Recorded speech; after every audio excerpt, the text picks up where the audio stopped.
knew we were creating a fighting game that potentially someone who's never played a fighting game before might be drawn to. If I'm a really big Sly Cooper fan or a really big Scrap of the Rapper fan, I might come to this game and I still want that player to have a good time and to not to be alienated. That's one of the sort of inherent risks of making a fighting game is a lot of people feel like the genre's not for them because there's a lot of esoteric rule sets and nuance and dexterity challenges that can make it very, very difficult for players. So when we really first sat down and decided on very basic things like how are we going to control our characters? How are they going to do their moves? And what are the big picture, big ticket items that we want our players to be thinking about in the moment to moment? We kept the fact that we were making what almost might be an introductory experience for some players in mind.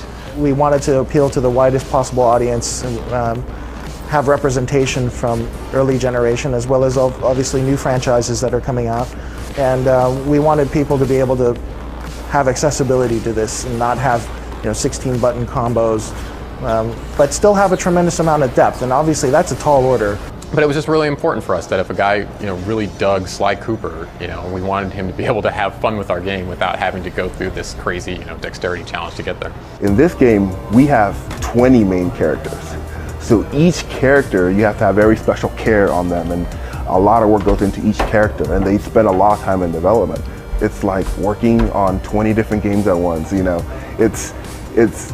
get all these great IPs, these great characters from all these different series, and you put them in one game. And so that's the biggest thing to me when I first came on. It's like, oh, we have to put a lot of care into these characters because, there's 20 different people, 20 different developers that are just working hard on their individual games, and they were gracious enough to let them come into our game. And so it's really great working on all these characters. And this you can play a great many ways, and each character is vastly different from the others, and that's really what I appreciate in it and in the games I like to play on my own. Doing a lot of research for this game, all these guys, they made these crazy characters, but they are gods in their world. Kratos, he can he can destroy gods, he can destroy titans, he can tear enemies limb from limb.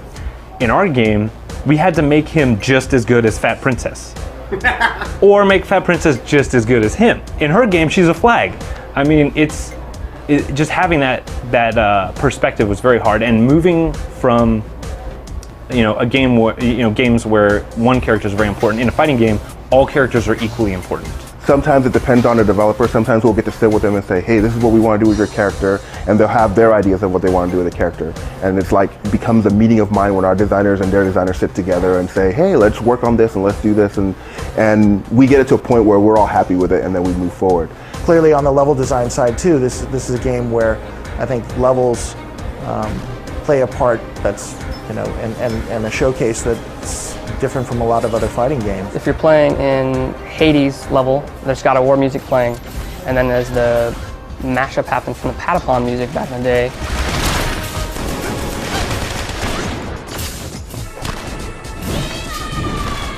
There's this cool transitional bridge where the beat matching happens and the beats are mixing together, and it seamlessly floats into the next music.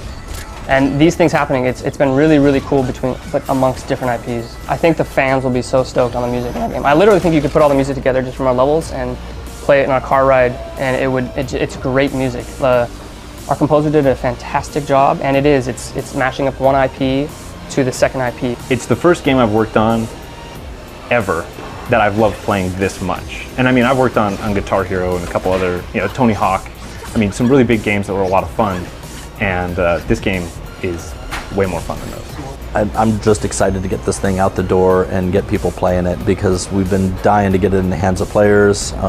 Whenever we do, it's really gratifying because people almost immediately, 5 minutes into grabbing that controller, they understand what the game's about, they understand its differences from our I don't know, not competitors really, but differences within this genre. And what we've done with it, and it's really gratifying to see them get on board with it, and that's what we're excited to do, get this thing out and get people playing it.